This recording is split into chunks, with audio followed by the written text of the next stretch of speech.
Good morning, dear young friends. Welcome to the world of sounds. We are continuing with Module 1 pronunciation. We had completed few phases of language learning. Today we are going to learn a very new topic called as stress. Before moving on to that simple but powerful topic, let's check the exercises given in the last class. The first word is captain. Captain. Captain alla, captain. K, cap, captain, captain. This is a disyllabic word. Captain, captain, captain. Second word, academician, academician. A, cat, a cat, academish, academish, n, a sound, n. So it is academician, academician, mish n, a cat, a mish n. 1, 2, 3, 4, 5. 5 syllables. It's a polysyllabic word. Third one, accidental. Accidental.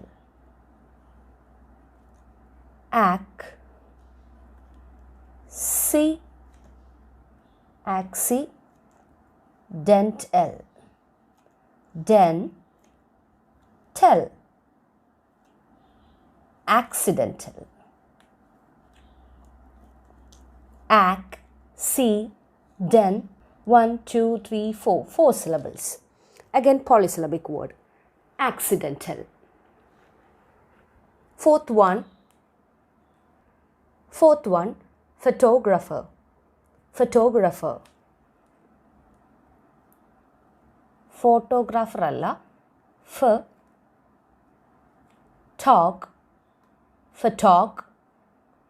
O.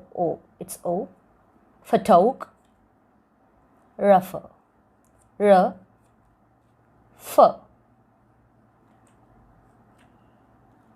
Photographer.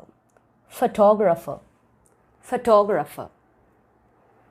Last one, fifth one. Very simple one. What is it?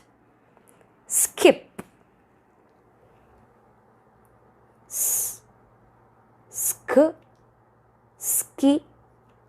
Skip. Skip. And this word, it is a monosyllabic word. We can find only this E. So it is a monosyllabic word. All the other 4 words are polysyllabic words. It's a monosyllabic word. Or let it be. Just give a try. So last classes we have syllable divide cheyam ഒരു വേർഡിനെ തന്നെ നമുക്ക് എങ്ങനെ different parts ആയിട്ട് divide ചെയ്യാം. എന്താണ് ആ പാർട്ടിനെ വിളിക്കുന്ന പേര്? സിലബിൾ എന്നാണ്. ഒരു സിലബിൾ എന്ന് പറയുന്നത് ഒരു യൂണിറ്റ് ഓഫ് സൗണ്ട് ആണ്. It will consist of consonants as well as vowels. Vowel is called as the nucleus of a syllable.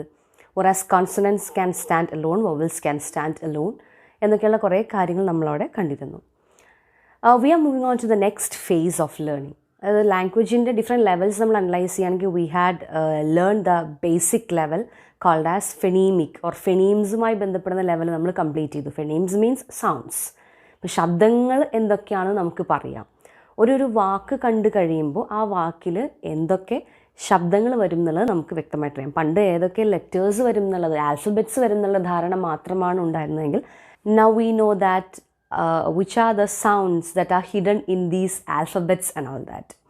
So vowels ഉണ്ട്, consonants ഉണ്ട്, monophthongs ഉണ്ട്, vowelsൽ തന്നെ diphthongs ഉണ്ട് എന്നൊക്കെയുള്ള ധാരണയിൽ നമ്മൾ nasal consonant എന്താണ്, bilabial or 2 lips ക്ലോസ് ചെയ്തിട്ട് പറയുന്ന കോൺസണൻ്റ് ഏതൊക്കെയാണ് എന്നൊക്കെയുള്ള ഡിഫറെൻ്റ് ആയിട്ടുള്ള വോയിസ് ടു വോയിസ്ലെസ് കോൺസണൻസ് ഉണ്ട്. ചിലത് പറയുമ്പോഴത്തേക്കും വൈബ്രേഷൻ ഉണ്ടാകുന്നു.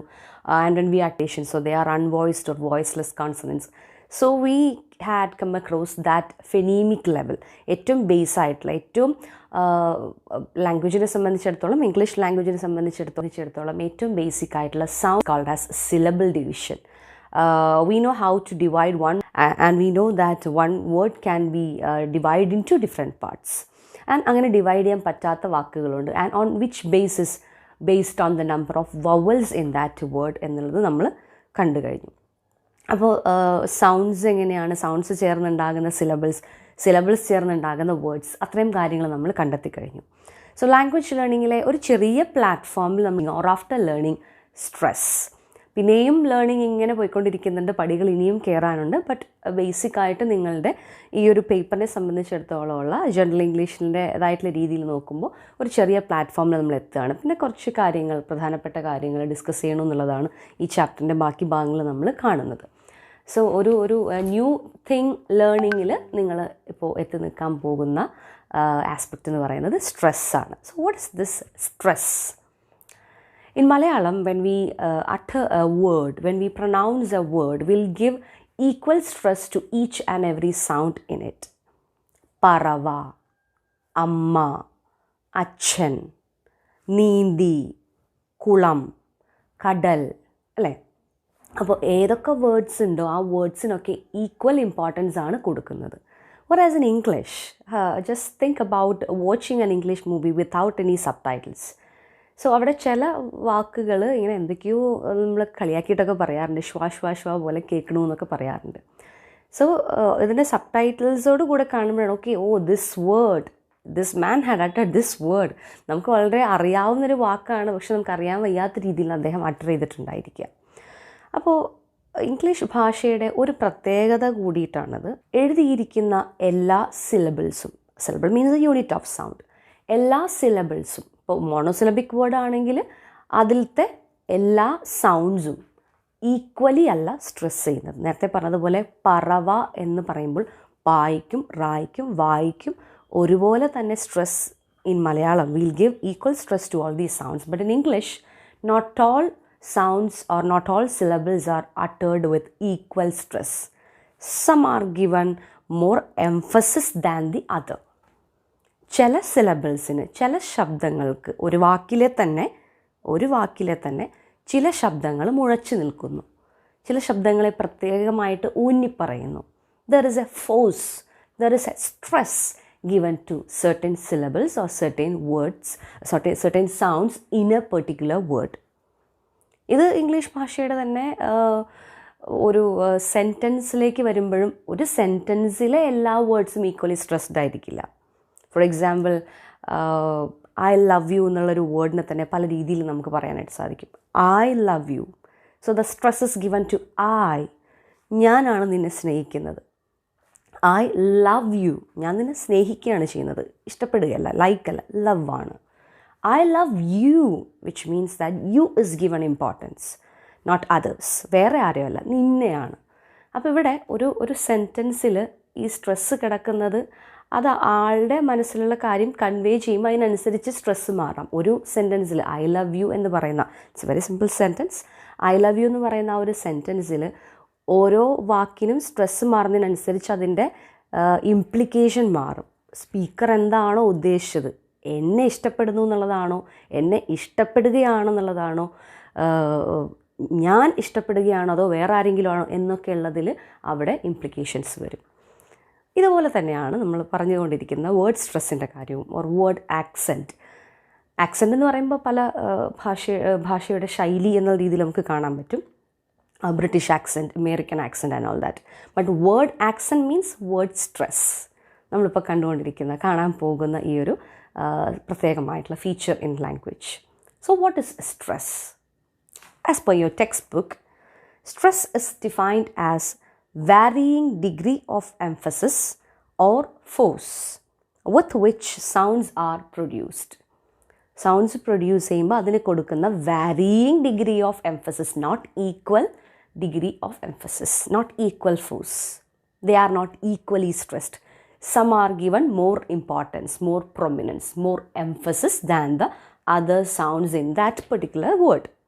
ഒരു വേർഡിലെ എല്ലാ ശബ്ദങ്ങളും ഈക്വലി സ്ട്രെസ് ചെയ്യുന്നില്ല, ചിലതിനെ മാത്രം എടുത്തു നിൽക്കുന്നു. അങ്ങനെ നോക്കുകയാണെങ്കിൽ ഇംഗ്ലീഷ് ലാംഗ്വേജിൽ രണ്ട് രീതിയിലുള്ള സ്ട്രെസ്സിങ് ആണ് കാണാനായിട്ട് സാധിക്കുന്നത്. ഏറ്റവും കൂടുതൽ സ്ട്രെസ് ചെയ്യുന്ന സിലബിൾ ഏതാണോ അതിന് നമ്മൾ പ്രൈമറി സ്ട്രെസ് എന്ന് പറയുന്നു. രണ്ടാമത് പിന്നെ പ്രൈമറി കഴിഞ്ഞാൽ പിന്നെ നെക്സ്റ്റ് സെക്കൻഡ് വരുന്നത് സെക്കൻഡറി സ്ട്രെസ് എന്ന് പറയുന്നു. പിന്നെ അതിനും ശേഷം വരുന്ന ബാക്കി സൗണ്ട്സ് ഓർ ബാക്കി ഒരു ഡിഗ്രി ഉണ്ട് അവിടെ, ഒരു റാങ്കിങ് കൊടുക്കുന്നുണ്ട്. ഏറ്റവും കൂടുതൽ സ്ട്രെസ് ചെയ്യേണ്ടത്, അത് കഴിഞ്ഞ് സ്ട്രെസ് ചെയ്യേണ്ടത്, പിന്നെ ബാക്കിയുള്ളതൊക്കെ എങ്ങനെ വേണമെങ്കിലും കുഴപ്പമില്ല, അൺസ്ട്രെസ്ഡ് ആയിട്ട് പറഞ്ഞു പോകുന്ന രീതിയിലാണ്, സ്ട്രെസ്സ് കൊടുക്കാതെ പറഞ്ഞു പോകുന്ന രീതിയിലാണ്. For your examination you have to mark only or you have to learn only the primary stress. Primary stress മാത്രമേ നിങ്ങൾക്ക് പഠിക്കാനായിട്ട് അല്ലെങ്കിൽ പരീക്ഷയ്ക്ക് എഴുതാനായിട്ട് ഉള്ളൂ. And this stress is marked using ആണ്. ആ ഏത് സിലബിളാണോ സ്ട്രെസ്സ് ചെയ്യുന്നത് ആ സിലബിളിൻ്റെ മുന്നിലായിട്ട് ഒരു സ്ട്രോക്ക് മാർക്ക്, ചെറിയൊരു സ്ട്രോക്ക് മാർക്ക് അതിൻ്റെ മുകളിലായിട്ട് ലെഫ്റ്റ് ഹാൻഡ് സൈഡിലായിട്ട് മാർക്ക് ചെയ്തിട്ടാണ് സ്ട്രെസ്സ് മാർക്ക് ചെയ്യുന്നത്. അപ്പോൾ എന്താണ് ഈ സ്ട്രെസ്സിൻ്റെ ഒരു പ്രത്യേകത? അത് ഇംഗ്ലീഷ് ലാംഗ്വേജിൻ്റെ ഒരു ഫീച്ചറാണ്. സ്ട്രെസ് ചെയ്തിട്ട് ഇപ്പോൾ for example when they say or in certain cases, ചില വാക്കുകളെ നമ്മൾ എടുക്കുകയാണെങ്കിൽ ഒരേ ലെറ്റേഴ്സ് ആയിരിക്കും അതിലുണ്ടായിരിക്കുന്നത്. ഫോർ എക്സാമ്പിൾ PRESENT എന്നുള്ളൊരു വേർഡ് എടുക്കുകയാണെങ്കിൽ ആ വാക്കിനെ തന്നെ നമുക്ക് രണ്ട് രീതിയിൽ ഉപയോഗിക്കാം. One, it can be used as A noun, അല്ലേ? പ്രസൻറ്റ് എന്ന് പറയുമ്പോഴത്തേക്കും സമ്മാനം, അല്ലേ? സമ്മാനം തന്നു, ഗിഫ്റ്റ്, പ്രസൻറ്റ്. അതേ സമയം തന്നെ ആ വാക്കിനെ നമ്മൾ ക്ലാസ്സിൽ ഉപയോഗിക്കാറുണ്ടല്ലോ, അല്ലേ? So present, that is present. അവിടെ പ്രൊനൗൺസിയേഷനും ചെറിയ വ്യത്യാസമുണ്ട്. One is present, the other one is present. Present teacher, അല്ലേ? ക്ലാസ്സിൽ ഹാജർ വിളിക്കാറുണ്ട്. That means I am present here in order to show your presence in the class. നിങ്ങളുടെ സാന്നിധ്യം, ഞാനിവിടെ ഹാജരാണെന്ന് പറയുമ്പോൾ. അപ്പോൾ അവിടെ ഉച്ചാരണത്തിന് വ്യത്യാസമുണ്ട്. അതുപോലെ തന്നെ സ്ട്രെസ്സിന് വ്യത്യാസമുണ്ട്. Considering that particular word, that word contains 2 syllables. So, one is present, in which that word is a noun. Verb ആയിട്ട് വരുമ്പോഴത്തേക്കും that word is uttered as present. Zent is given importance, or zent is stressed more than the pre. അതായത് 2 സിലബിളുള്ള ആ വാക്ക് നൗണായിട്ടും വേർബായിട്ടും use ചെയ്യുമ്പോൾ, നൗണായിട്ട് use ചെയ്യുന്ന സ്ഥലത്ത് first സിലബിളിലും വേർബായിട്ട് use ചെയ്യുന്ന സ്ഥലത്ത് second സിലബിളിലുമാണ് stress mark ചെയ്ത് പോകുന്നത്. ഇത് എങ്ങനെയാണ് ഉപകാരപ്പെടുന്നതെന്ന് വെച്ചിട്ടുണ്ടെങ്കിൽ, for example when you are in a national or international platform, when you have to speak in a public space, അവിടെ ഉച്ചാരണം, അല്ലെങ്കിൽ when you are talking to a native English speaker, ആളുടെ സംസാരത്തിൽ നിന്ന് ആളെന്താണ് ഉദ്ദേശിച്ചത് വ്യക്തമായിട്ട് മനസ്സിലാക്കാനായിട്ട് സാധിക്കും. പലപ്പോഴും നമുക്ക് ഈ പറയുന്ന പോലുള്ള വാക്കുകൾ കോണ്ടെക്സ്റ്റ് വെച്ചിട്ടാണ് നമ്മൾ അണ്ടർസ്റ്റാൻഡ് ചെയ്യുന്നത്, എന്താണ് അതിൻ്റെ അർത്ഥം എന്നുള്ളത്. But when you listen to these minute features in an English in language, അയാൾ പ്രസൻറ്റ് എന്ന് പറയുമ്പോൾ പ്രസൻറ്റ് എന്നുള്ള സ്ഥലത്ത് എന്ന് പറയുന്ന ഫസ്റ്റ് സിലബിളിലാണ് സ്ട്രെസ്സ് കൊടുത്തതെങ്കിൽ we can understand that he means that presence of that person, സാന്നിധ്യത്തെയാണ്, ഹാജർ എന്നുള്ള അർത്ഥത്തിലാണ് അയാളവിടെ ഉദ്ദേശിച്ചത് മനസ്സിലാക്കാനായിട്ട് സാധിക്കും. അപ്പോൾ ഒരു നേറ്റീവ് സ്പീക്കറായിട്ട് കോൺവേഴ്സ് ചെയ്യുമ്പോഴോ അല്ലെങ്കിൽ ഏതെങ്കിലും ഒരു പബ്ലിക് സ്പേസിൽ നമ്മൾ സംസാരിക്കുമ്പോഴോ നമ്മുടെ ഈ സ്ട്രെസ് എന്ന് പറയുന്ന ഫാക്ടേഴ്സ്, ഓർ എഡ്യൂക്കേഷൻ എന്നുള്ള വേർഡിൽ എല്ലാ സിലബിൾസും ഈക്വലി സ്ട്രെസ് ചെയ്തിട്ടല്ല പറയുക. Education, so that K is given stress in that particular. Artificial, fee, that particular syllable is given more stress. Or when you say engineer, given stress than the eng. Or pioneer, near is എങ്ങനെയാണ് മനസ്സിലാക്കാനായിട്ട് സാധിക്കുന്നത്, നമുക്ക് എങ്ങനെയാണ് ഈ stress mark ചെയ്യുന്നതും കൂടെ എങ്ങനെയാണ് പഠിക്കാൻ പറ്റുന്നതെന്ന് വെച്ചിട്ടുണ്ടെങ്കിൽ ബേസിക് ആയിട്ടുള്ള 5 എങ്ങനെയാണ് മാർക്ക് ചെയ്യേണ്ടതെന്നുള്ളത്. അപ്പോൾ ആ റൂൾസ് നമ്മളൊന്ന് അണ്ടർസ്റ്റാൻഡ് ചെയ്ത് കഴിയുകയാണെങ്കിൽ ഒരു വേർഡ് കണ്ടു കഴിയുമ്പോൾ അതിൽ എവിടെയായിരിക്കും സ്ട്രെസ്സ് മാർക്ക് ചെയ്യുക എന്നുള്ളത് മനസ്സിലാക്കാനായിട്ട് സാധിക്കും. For that learning you must know how a word should be divided into different syllables. That's why we had learned that in the last class, how a word can be divided into different syllables and all that. അപ്പോൾ syllable division അറിഞ്ഞു കഴിഞ്ഞിട്ടുള്ള ഒരാൾക്ക് examination point of വ്യൂവിൽ നോക്കുകയാണെങ്കിൽ എവിടെയാണ് stress mark ചെയ്യേണ്ടതെന്നുള്ളത് easy ആയിട്ട് മനസ്സിലാക്കാനായിട്ട് സാധിക്കും. So today we can see 3 major rules regarding stress. We can see the next 2 in the next class. I am taking the rules 3, 4 and 5 from your textbook.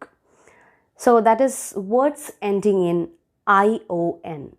Words ending in ION means shen എന്ന് പറയുന്ന ഒരു word സൗണ്ടിൽ അല്ലെങ്കിൽ ആ ഒരു സിലബിളിൽ end ചെയ്യുന്ന വാക്കുകൾ. ഇവിടെ കൊടുത്തിരിക്കുന്ന എക്സാമ്പിൾസിന് എടുക്കുകയാണെങ്കിൽ application, examination, education, ration, explanation, repetition. അപ്പോൾ ഇവിടെയൊക്കെ ഷൻ SION ടെൻഷൻ, TION എഡ്യൂക്കേഷൻ എന്നൊക്കെ പറയുന്ന ഷൻ എന്ന് പറയുന്ന അല്ലെങ്കിൽ ION എന്ന് പറയുന്ന സഫിക്സിൽ എൻഡ് ചെയ്യുന്ന. So what is suffix?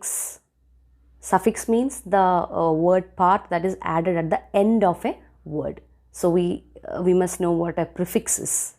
Prefix എന്ന് പറയുന്നത് മുന്നിൽ ആഡ് ചെയ്യപ്പെടുന്ന വേർഡ് പാർട്സിനെയാണ് നമ്മൾ പ്രിഫിക്സ് എന്ന് പറയുന്നത്. For example, happy, when you add UN, the meaning will change. It will become its opposite, unhappy. Possible, impossible. So that im is the prefix there. Or happily.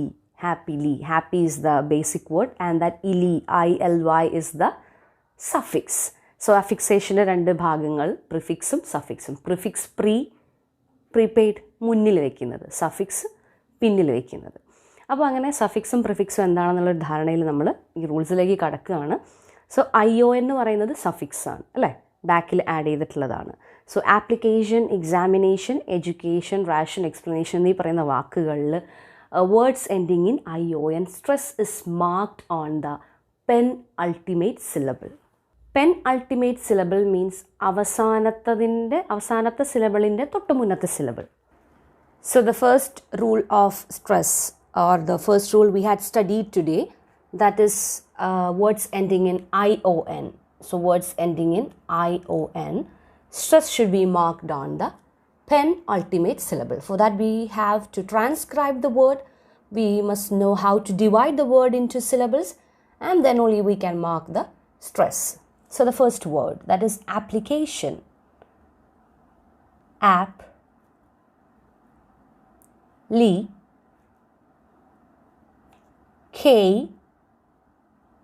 Application.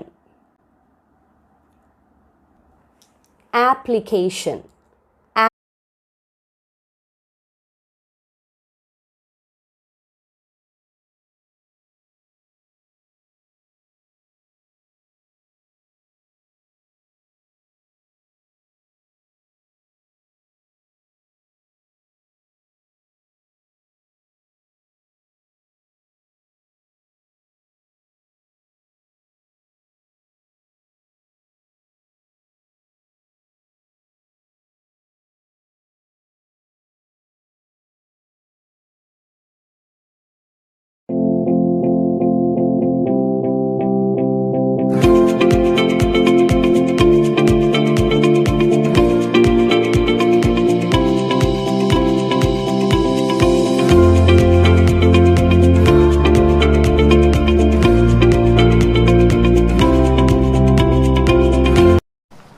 Hello dear children, and welcome to another session on Base with Words.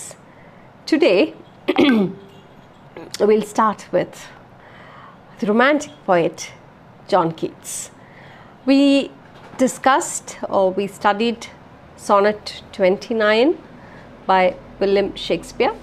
William Shakespeare belongs to the Elizabethan era, and we also studied A Roadside Stand by Robert Frost, and Frost is an American poet and is considered as the Wordsworth of America, and it is taken from an anthology of poems, and what is the anthology? A Further Range. All right, so these are the important poems that we covered in the last few classes. Let's begin Ode to Autumn. All right. Now, John Keats was born in 1791 to Thomas Keats and Frances Keats.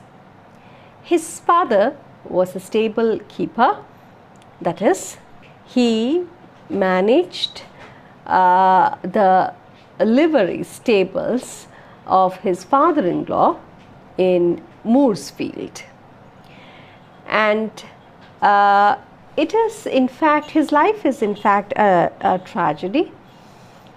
tuberculosis ran in the family, that is from the mother's side, and his father died due to an accident. He fell down from the horse and he injured himself, and he died in 1805 when Keats was just 8 years old. So he lost his father when he was just 8 years old, and that was a shock to the family. And later in 1810 he also lost his mother when he was 14 years old, and she died due to tuberculosis. He and his 3 siblings, Keats was the eldest, then George, Tom and Fanny. Now again, Fanny, when I say Fanny, you shouldn't get confused with Keats's lover, who is Fanny Brown, and Fanny Keats, who's his sister. Fanny here, there are 2 Fannys involved in his life. One is Fanny, his sister, and the other one is Fanny Brown, his lover. So he and his 3 siblings were brought up by his uncle, Richard Abbey, and they were very close. That is, his siblings, he and his siblings were very close. They had a close-knit relationship. He had attended the Clark School in Enfield, and he took up medicine, or he was an apprentice under Dr. Hammond. But realizing that poetry was his passion, he gave up his apprenticeship to become a doctor, and he turned to poetry in 1861. He realized that his vocation was poetry, or he wanted to be a full-time poet. His first poem was O Solitude, and this was published with the help of his friend Leigh Hunt. Abu Ben Adam, you remember Abu Ben Adam? Yeah, Leigh Hunt's Abu Ben Adam and A Plate of Gold by Leigh Hunt. They are very famous examples, or very famous poems by Leigh Hunt. So Leigh Hunt was his friend, Keats's friend, and with his help he wrote O Solitude, and this was published in the journal Examiner. And then he wrote, he was very much interested in Greek classical works. His the next major poem that he wrote was on looking into Chapman's Homer in 1816. George Chapman, he had written a translation of Homer's Iliad and Odyssey. Keats read this translation by George Chapman, and he writes his poem, a major poem on looking into Chapman's Homer in 1816. The next poem, that is his long poem, Endymion, which begins with the famous line, a thing of beauty is a joy forever, is one of his major poems. But this was also a poem that gave him a lot of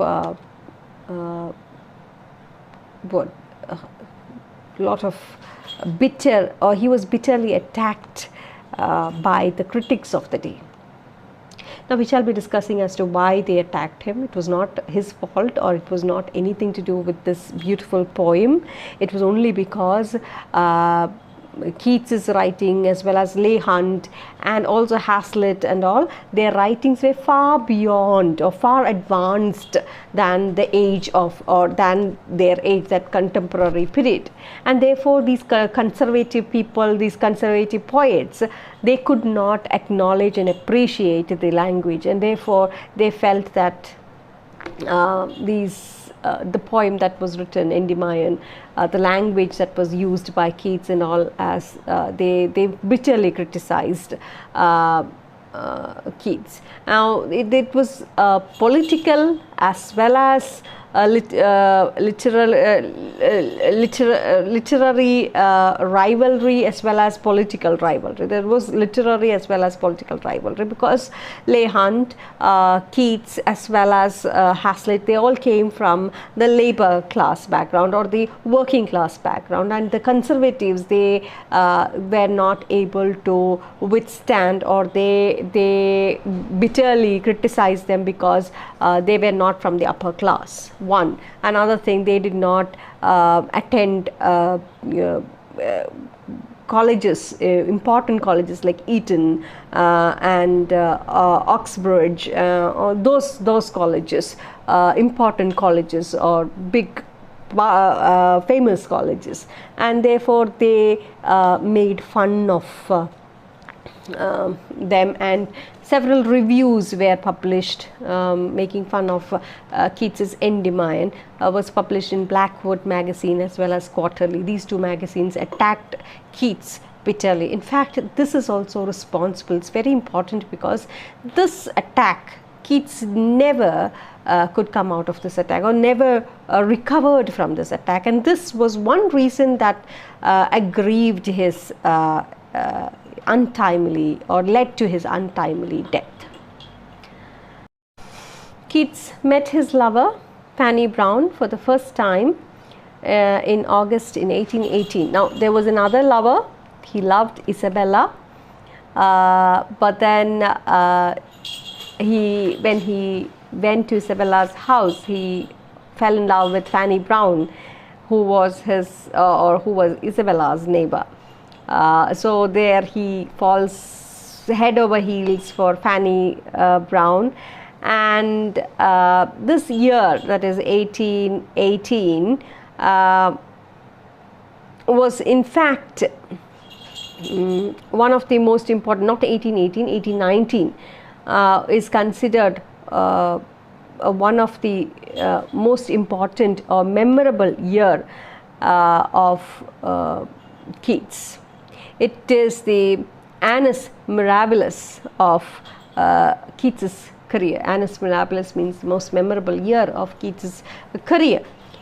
Now Keats is greatly or widely known for his odes. He has written 6 odes, and also he has written various poems.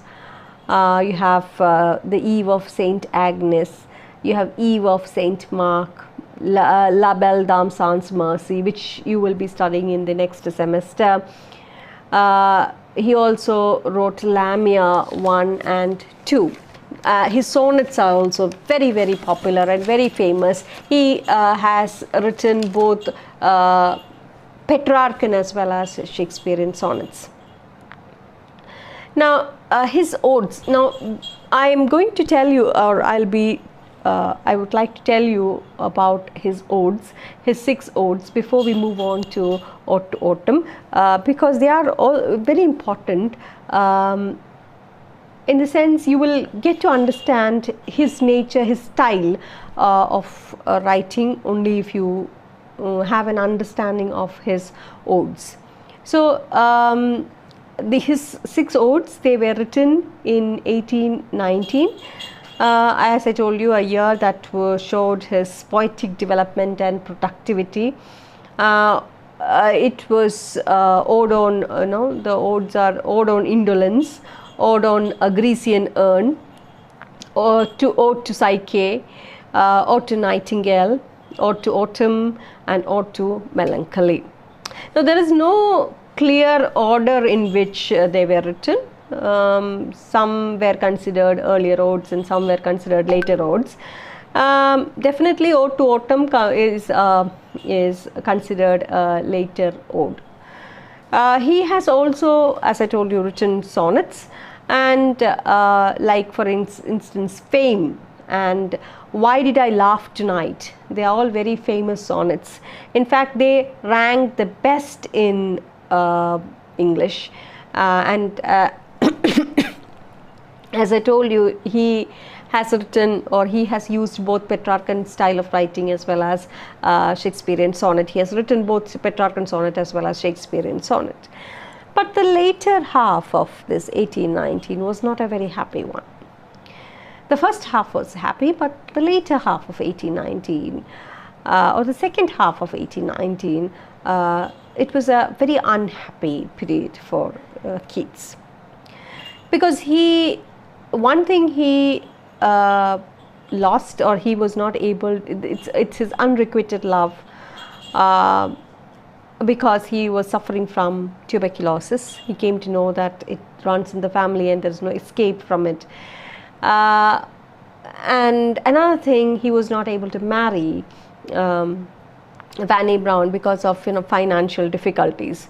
So it is this time that he wrote his tragedies also. Otho the Great, which was written in collaboration with Charles Brown. He also wrote Lamia and The Fall of Hyperion. They were all written during this period. So 1819, the second half of 1819, Lamia, The Fall of Hyperion, Otho the Great, they were written during this period. Okay. And as I told you, the later half was not a very happy one.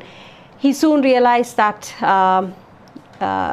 his fate would be no different than that of his, or from his mother. It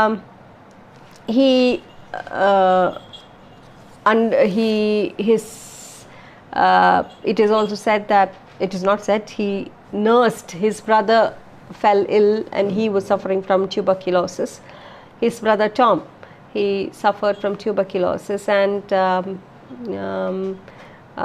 same disease that killed his mother. And it is said so that Keats looked after, nursed his brother. He exposed himself to this contagious disease, and soon he also was affected by this disease. And therefore he had to leave, because the conditions in London, or the climate in England was not suitable for this disease, and he had to move to a warmer place in search of better health. He thought that he would recover, and therefore he bids a farewell, a tearful farewell to Fanny Brown, and he moved to a warmer climate in Rome. But he never came back. He was nursed by his friend, and I would like you to look at this painting also by Joseph Severin. Joseph Severin painted this picture when they were in Rome, when just before Keats died in Rome. This picture was, painting was of Keats was painted by Joseph Severin, his friend, and thus he also he has told, or he told his friend that he was nursed by, of course, the Leigh Hunt's family, as well as Fanny Brown and his mother also, for some time, and then they moved to Rome during the initial stages, that is, and then they moved to Rome, where he died there.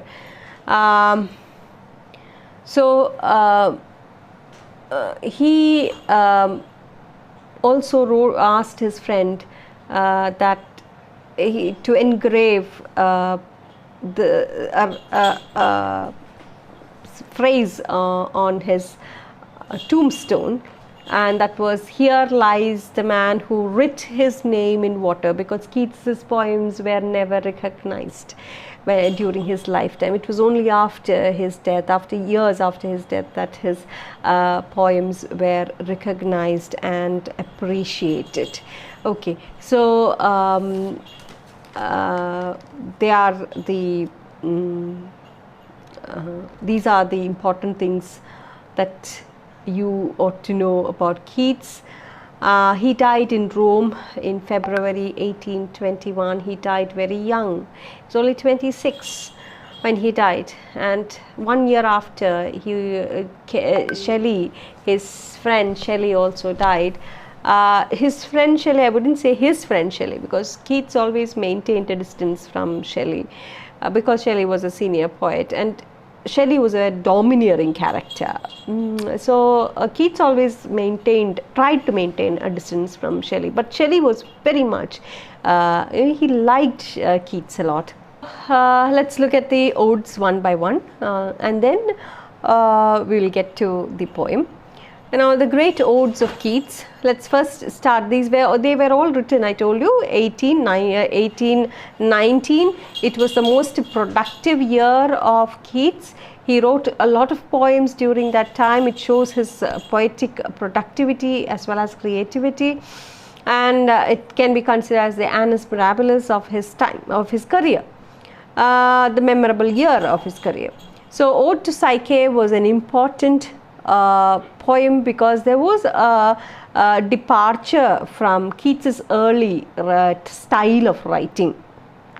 His early poems describe an escape from an escape into the pleasant realms of one's imagination. It was like an escape. He wanted to escape. Like, for example, in the Ode to a Nightingale, it is like an escape to another world, and with the help of imagination, he would just escape into another world and would not think about the weary reality. So this is one example for negative capability. Now, what is negative capability? Keats coined this term, negative capability. Negative capability means it's an ability or a capability. You will be studying, the English students will be studying it in detail next semester, next year that is, but just to tell you what negative capability is. Negative capability means you are not going to question a lot of things. For example, Jurassic Park. Okay, you know that they are not true, but still you relish it, you like it, right? You enjoy the movie. Anaconda, you enjoy that movie. Star Wars, you enjoy the movie. Infinity Wars, the Avengers, you enjoy it, but you don't question it. Captain America, Marvel classics, Marvel comics, you don't question any of these things, though you know that they lack logic.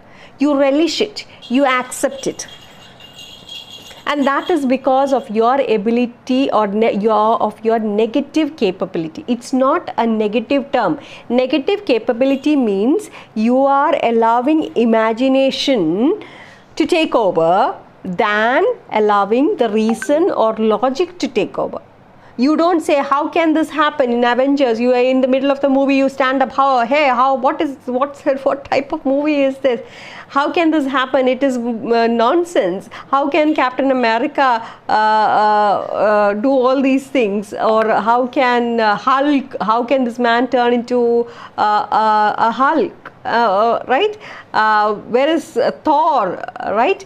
And you have Greek mythology, everything involved, everything together in a different form in the Avengers. You enjoy them. Likewise, J.K. Rowling's Harry Potter. The Hogwarts Express comes from nowhere. A bus that becomes thinner and it can go through any small, even an area of a building. A lift that would go to a different a section of the magical world, a magical world as such. You don't question them.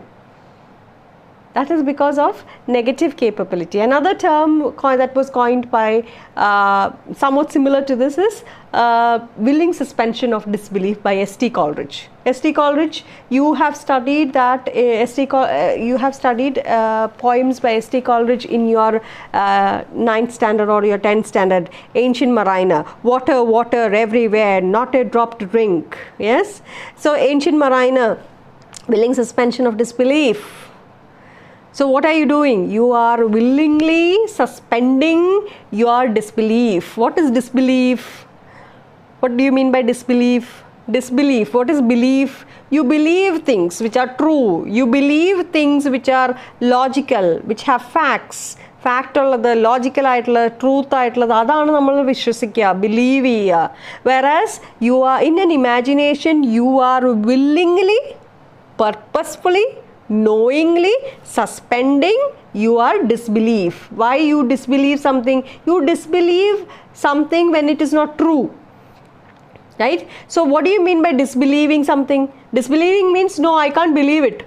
I cannot believe it. That means I want logic. I want truth. So what you are doing is you are saying no. At this moment, I am willingly going to suspend my disbelief. I am not going to question. I am not going to go after fact. I am not going to go after reason. I will believe what the writer has written. I will believe in imagination. I will believe my blood, not my brain. Sometimes you have to believe in your blood and not your brain. You can't simply go after facts, especially the commerce students. The commerce students will be having this. I'm not going against you. I'm just telling you, when you're studying fact, you might have this, concept of how can this happen? How can the witches come out from nowhere? In Macbeth, you will find witches from nowhere. Likewise, Bahubali. Bahubali jumps from from the field, from the war field. He jumps from there to that big tower over there, right? How come it happens? Now, if the writer, the script writer, did not have negative capability, then he would have sat and thought, oh my God, I will not write this because the audience will not believe it. Because why? Then he thinks about fact. That is not logical. It will not happen. So the writer here has to willingly suspend his disbelief. The writer has to stop thinking like that. He has to stop going after the fact, and he has to write in such a way that the superhero character of the hero is brought out. And the author also relishes it, he is happy with it, the audience is also happy with it. Though we know that a human being cannot jump like that, we are ready to accept Bahubali's superpower. Right? We are ready to accept it. Why? That is because of our negative capability. Now this concept was spoken by whom? By John Keats. Now Keats is not a critic, okay, he is not a critic.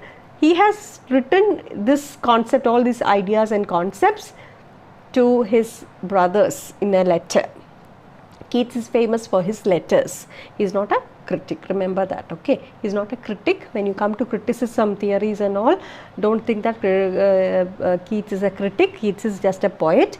Keats was not a critic. He has written all these concepts. His thoughts and concepts were written in his letters to his siblings as well as his friends. So you can't call him a critic. Like S.T. Coleridge is a critic. Wordsworth is also a critic, partly a critic as well as a poet. But Keats is not a critic. All right. Okay. So in Ode to a Nightingale, in the poem Ode to a Nightingale, this thing, that is the nightingale flies high in the sky, and it is devoid of all pain. It's as though it has, it is soaring into the world of imagination, the wings of poesy. So here there is no direct involvement of the poet with the nightingale. The nightingale is let loose. The poet believes the poet does not question anything, does not go after logic. And not only that, you will not find any traces of Keats in the nightingale also. He gives nightingale its own ability to express itself. Okay, the subjective or the beliefs and the ideas and the thoughts of the poet is not present in the nightingale. The nightingale is separate. The nightingale has its own mind, and the nightingale can sing and move, and it is free. It is a free bird, and Keats does not put his ideas and thoughts in the nightingale. So it's called to be in uncertainties, to be in mysteries. Okay, and not going after facts or reasons. Or a poet does not give you any answers to any solution, any answers to the problems that why does this happen, how does this happen. The poet does not answer anything. We just have to enjoy it, and we enjoy it also. That is called negative capability. Okay, you will be studying that in detail in the classes that you come, the BA English students, that is. When you start studying your literary criticism, that's why we said it's all to do with the intellectual areas, the literary criticism and all. When you start studying that, you will understand these concepts better. Okay, so in Ode to Psyche, Keats' interpretation is different. Keats' interpretation gives a different, it's different from that of Ode to a Nightingale. Psyche is, who is Psyche? Psyche is a Greek, it's a Greek myth. Okay, and Psyche is she's not a goddess or anything, she's a human being, a mortal or a human who is the lover of god Cupid. Cupid is a Greek god of love, and Cupid's lover is Psyche. Okay, and Cupid's lover is Psyche is a human girl.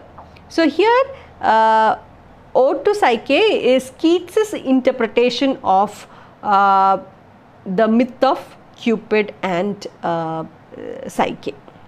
It's Keats' perspective, Keats' interpretation.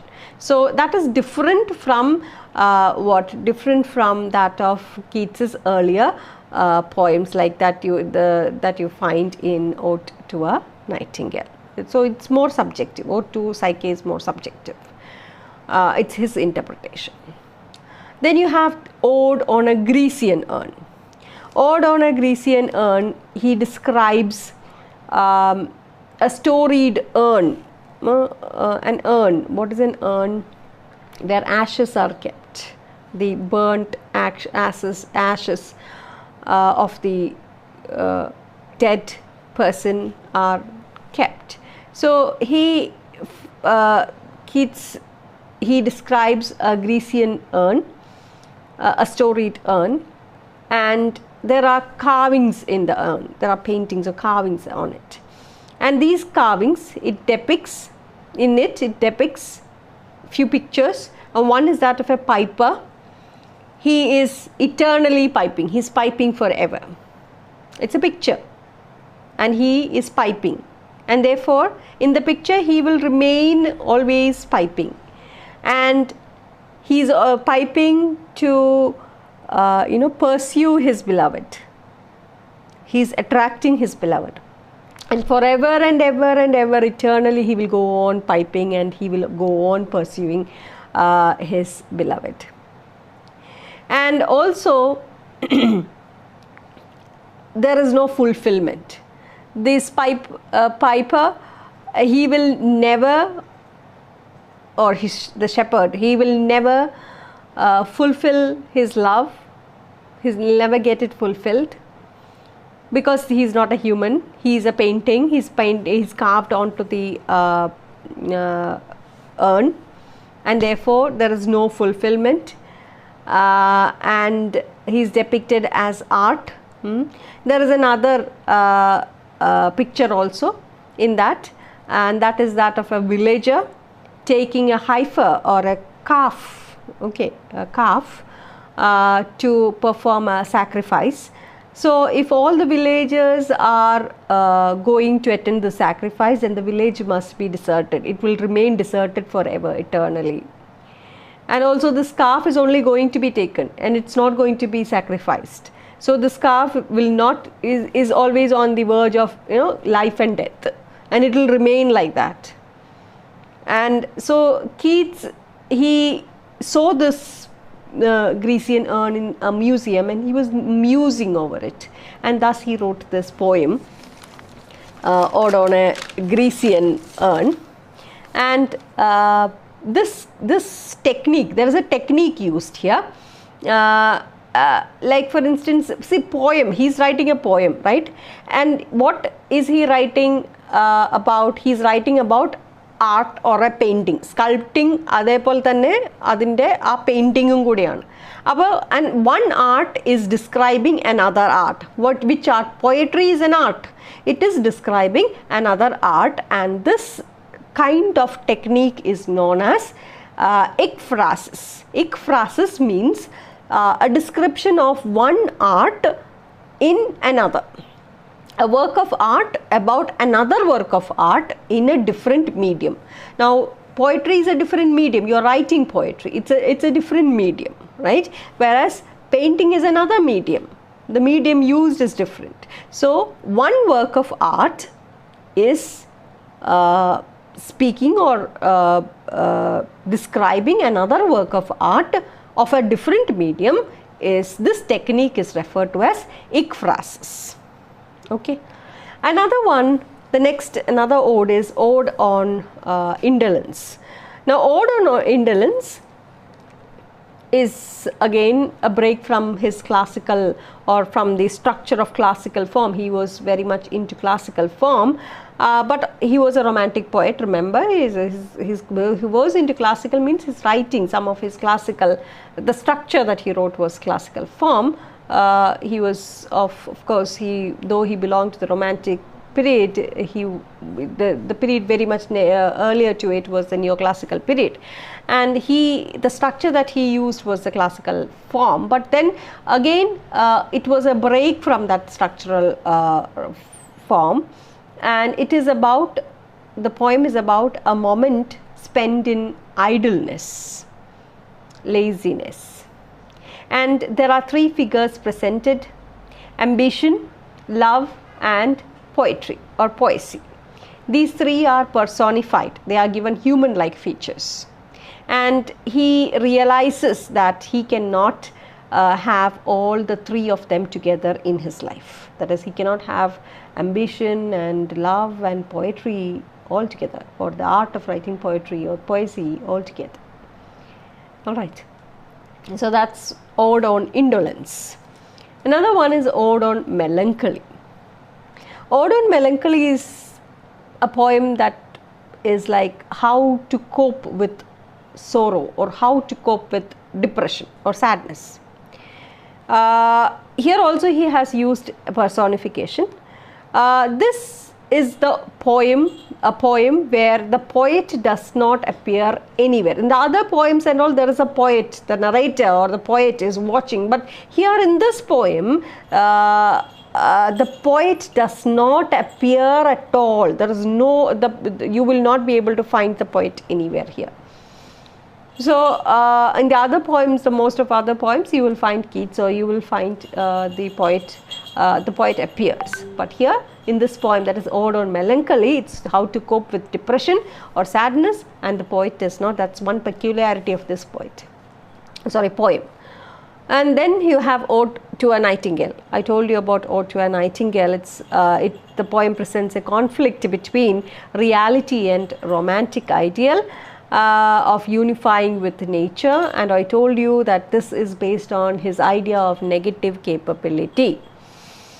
Then we come to our poem, To Autumn. This ode is the one that is prescribed for your course of study. Like other odes, this ode shows Keats paying homage, respect to a particular goddess. Here the goddess is the deified season of autumn. Autumn is described like a goddess. Okay, so we'll stop here. I have given you a gist of what his odes, all his 6 odes. Remember, Keats is famous for his odes, especially these 6 odes which were written during 1819, the period 1819. The order in which it is written doesn't matter. It's not a big deal. You have to just remember that ode to autumn comes in the later, or is a later ode. Okay, we can classify it as earlier ode and later ode. Ode to autumn comes as a later ode. Okay, we shall describe, we shall discuss the poem in detail from the next class onwards. So, thank you and keep safe.